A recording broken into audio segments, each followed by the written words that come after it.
Social media platform TikTok has returned to Apple and Google mobile app stores in the United States, after President Donald Trump delayed its ban until April 5th and assured the tech giants they would not be fined for distributing or maintaining the Chinese app. TikTok, used by 170 million Americans, started restoring its services on AAPLO and Google O on Thursday, local time, weeks after the app went dark in the U.S. and Mr. Trump pledged to revive it. The president's executive order last month delayed the app's ban for 75 days, allowing China's ByteDance-owned company to continue its operations in the U.S. temporarily. The companies, which run mobile application stores or digital marketplaces where users can browse, download, and update apps, would not face penalties for keeping the TikTok app up and running, the directive said. That meant the app went dark in the US for no longer than 24 hours before the platform announced on January 20th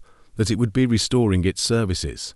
Other apps owned by ByteDance, such as CapCut and Lemonade, were also no longer available in the App Store last month. Before his inauguration, Mr. Trump also declared on his Truth Social platform that he would like the United States to have a 50% ownership position in a joint venture over TikTok's operations. Without U.S. approval, there is no TikTok. With our approval, it is worth hundreds of billions of dollars, maybe trillions, he said in a Truth Social post on January 19th. TikTok was the second most downloaded app in the U.S. with more than 50 million downloads in 2024, according to market intelligence firm Sensor Tower. About 52% of TikTok's total downloads were from Apple App Store, while 48% were from Google Play in the U.S. last year, Sensor Tower said. The restoration of TikTok services in the U.S. comes after Mr. Trump said on Thursday that his 75-day delay on the TikTok ban could be extended, but said he doesn't think that will be necessary. In remarks to reporters in the Oval Office, the president said he still hopes to make a deal on TikTok to keep the app alive in the U.S., crediting it with helping him win the 2024 presidential election. When asked if the deadline was running out, Mr. Trump said,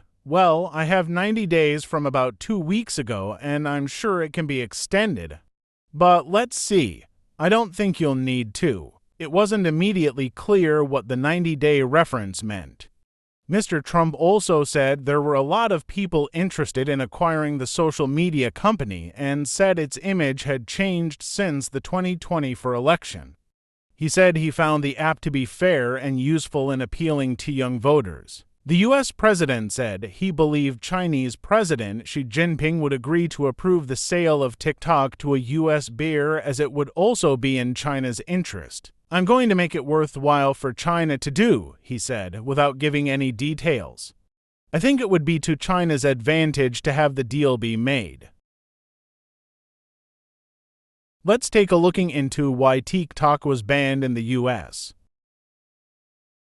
The 170 million TikTok users in the U.S. were in for a rude awakening when the enormously popular video-sharing app became inaccessible because of a law passed by a bipartisan majority in Congress last year. TikTok voluntarily shut down service to its users in the U.S. who opened the app were greeted with a message with the headline, "Sorry, TikTok isn't available right now." A law banning TikTok has been enacted in the U.S., the message reads. "Unfortunately, that means you can't use TikTok for now.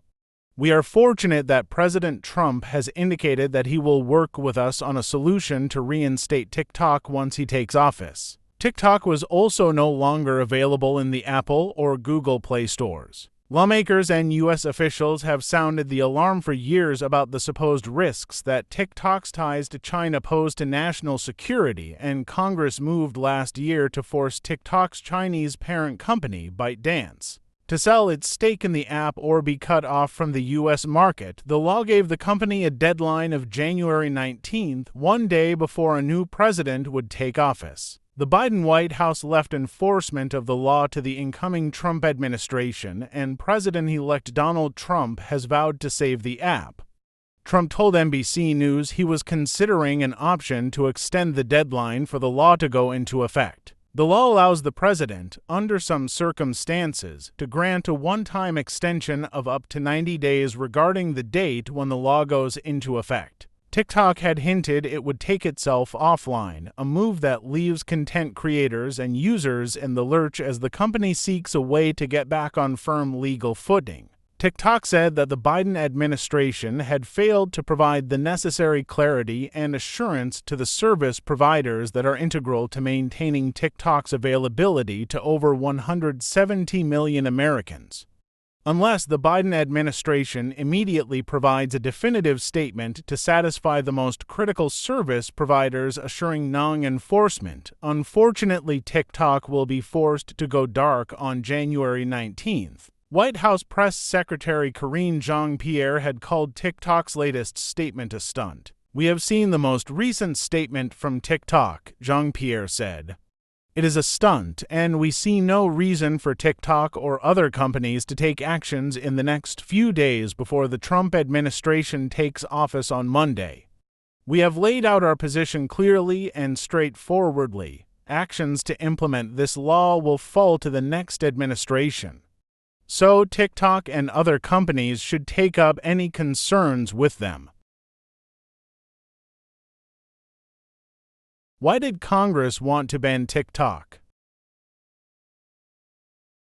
U.S. officials have repeatedly warned that TikTok threatens national security because the Chinese government could use it as a vehicle to spy on Americans or covertly influence the U.S. public by amplifying or suppressing certain content. The concern is warranted, they said, because Chinese national security laws require organizations to cooperate with intelligence gathering.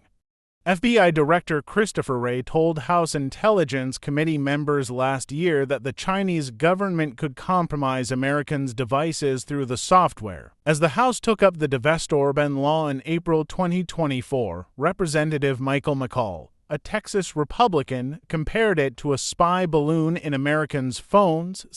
Chris Coons, a Democrat from Delaware, said that lawmakers learned in classified briefings how rivers of data are being collected and shared in ways that are not well aligned with American security interests. Why is it a security threat? Republican Sen. Josh Hawley of Missouri said. If you have TikTok on your phone currently, it can track your whereabouts, it can read your text messages, it can track your keystrokes, it has access to your phone records. If the Chinese government gets its hands on that information, it's not just a national security threat, it's a personal security threat, Hawley said. In 2022, TikTok began an initiative known as Project Texas to safeguard American users' data on servers in the U.S. and ease lawmakers' fears. The Justice Department said the plan was insufficient because it still allowed some U.S. data to flow to China. Though the Divest-Orban law passed with bipartisan support, some lawmakers have been critical of the measure, agreeing with TikTok that it infringes on Americans' free speech rights. Most of the reasons the government banned it were based on accusations, not proof, Republican Sen. Rand Paul of Kentucky said. TikTok has never been tried and found guilty of sharing information with the communist government. Others have changed their tune as the deadline for a ban neared, including Trump, who tried to ban the app with an executive order during his first term that was struck down in the courts. The irony in all of this is that Donald Trump was the first one to point out there's a problem, Sen. Mark Warner of Virginia, the top Democrat on the Senate Intelligence Committee, said.